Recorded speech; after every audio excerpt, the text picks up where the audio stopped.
মালিক আজকের তওবাকে উম্মতের তওবা হিসাবে গণ্য করেন। আপনি আমাদের উপরে বড় নারাজ হয়ে গেছেন।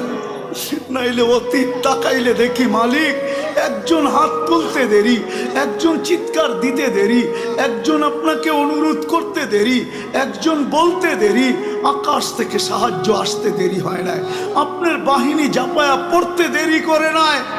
আজকে তো বৎসরের পর বৎসর পার হয়ে যাইতেছে, চোখের পানি শুকায় যাইতেছে, ও মালিক কোনো বিজয়ের চিহ্ন দেখি না।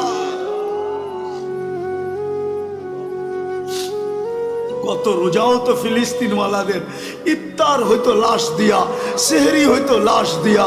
আল্লাহ এই রোজাও কি এরকমই হবে জানি না মালিক। এত নারাজ হয়ে গেলেন কেন মালিক? এত নারাজ হয়ে গেলেন কেন? বেশক আমরা শাস্তির যোগ্য, অস্বীকার করি না, কিন্তু আপনি শাস্তি দেন না। আপনার হাবিবের দুশ্মন, আপনার দুশ্মন, আমাদের দুশ্মন, ইসলামের দুশ্মন, কোরআনের দুশ্মন, হাদিসের দুশ্মন, সমস্ত কিছুর দুশ্মন, এদের মাধ্যমে আমাদেরকে পিটা খাওয়ান কেন মালিক? কেন মার খাওয়ান? কেন ওদের হাতে আমাদেরকে বেইজ্জত করেন? কেন আমাদের মা বোনদেরকে বেইজ্জত করান? কেন দুধের শিশুর রক্ত জড়ে ওদের হাত দিয়া? আপনি কি আমাদেরকে ছেড়েই দিলেন? আমরা যাব তো যাব কোথায়? আমরা তো এই কথায় বিশ্বাসী, লা মালজা ওয়ালা মানজা, লা মালজা ওয়ালা মানজা মিনকা ইল্লা ইলাইক।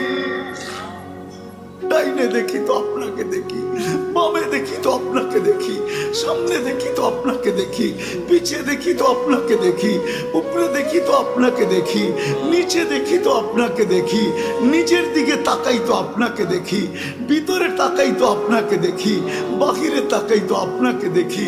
আপনাকে ছাড়া তো কাউকে আমরা চিনি না মালিক।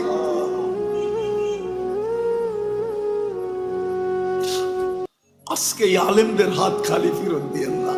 আমারটা দিয়া দেন, কোনো আপত্তি নাই, কিন্তু আমার ডাইনে বামের আলেমদের হাত খালি ফেরত দিয়েন না।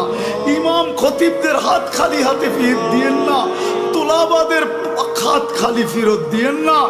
তুলাবারা বসে আছে সামনে মালিক, যাদের পায়ের নিচে ফেরেশতারা পনের গালি চাবি।